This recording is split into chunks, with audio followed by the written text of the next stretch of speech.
মিষ্টি বিক্রেতা কি করে, ভাবে যে আমি তো মিষ্টি খাই না, মিষ্টিতে ভেজাল দিলে কোনো আমার সমস্যা নেই। বেকারির মালিক কি মনে করে, আমি তো বিস্কুট বা কেক বা পাউরুটি খাই না, তাতে পচা ডিম বা ময়দা দিলে আমার কোনো সমস্যা হবে না। ফল বিক্রেতা কি মনে করে, ফল তো আমি খাই না, সুতরাং ফলে বিভিন্ন রকমের কেমিক্যাল ইউজ করলে আমার কোনো ক্ষতি নেই। ঠিক মাছ বিক্রেতাও একইভাবে, যে মাছ তো আমি খাই না, সুতরাং মাছে ফরমালিন মেশালে আমার তো কোনো সমস্যা নেই। কিন্তু দিনের শেষে কি ঘটছে, মিষ্টি বিক্রেতা মিষ্টি বিক্রি করে বিস্কুট ফল মাছ কিনে বাড়ি নিয়ে যায়।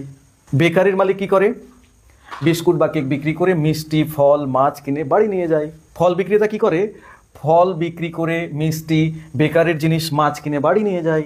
মাছ বিক্রেতাও সে একই রকমভাবে মাছ বিক্রি করে ফল বেকারের জিনিস মিষ্টি কিনে বাড়ি নিয়ে যায় এবং খুব খুশিতে থাকে, কারণ সে প্রচুর পরিমাণে লাভবান হয়েছে, অনেক লাভ করতে পেরেছে। কিন্তু আসলে কি আমরা নিজেদের পায়ে কুড়াল মারছি না? আমি লোককে ঠকাতে পেরে নিজেকে অনেক চালাক ভাবছি, এটাই আমার বৈশিষ্ট্য। কিন্তু দেখুন, অন্যের ক্ষতি করতে গিয়ে পরক্ষণে আমারই ক্ষতি করে ফেলছি না তো। শুধু এইখানে স্পেসিফিক আমি কাউকে কোনো মিষ্টি বিক্রেতা বেকারির মালিক বা ফল বিক্রেতা বা মাছ বিক্রেতাকে বলছি না, এটাকে নির্ধারিত করে বলছি না। এরকম হাজারো ব্যবসা আছে যেখানে আমরা বিভিন্ন রকমের ভেজাল মিশিয়ে অন্যের ক্ষতি করার চেষ্টা করি, কিন্তু পরক্ষণে আমাদেরই পায়ে কুড়াল মারি। ঠিক এইরকম একটা কবিতা মনে পড়ে গেল সুকান্ত ভট্টাচার্যের ভেজাল কবিতাটা।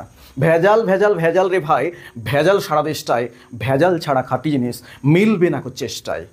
সুতরাং ভেজালে ছেয়ে গেছে দেশটা, এই ভেজাল থেকে আমরাকে বাঁচতে হবে। আমি যদি নিজেই সৎ হয়ে যাই, প্রত্যেকেই এইভাবে যদি সৎ হয়ে যায়, তাহলে হয়তো ভেজাল থেকে বাঁচবো, আমরা দেশটাকে বাঁচাতে পারবো, সমাজকে বাঁচাতে পারবো।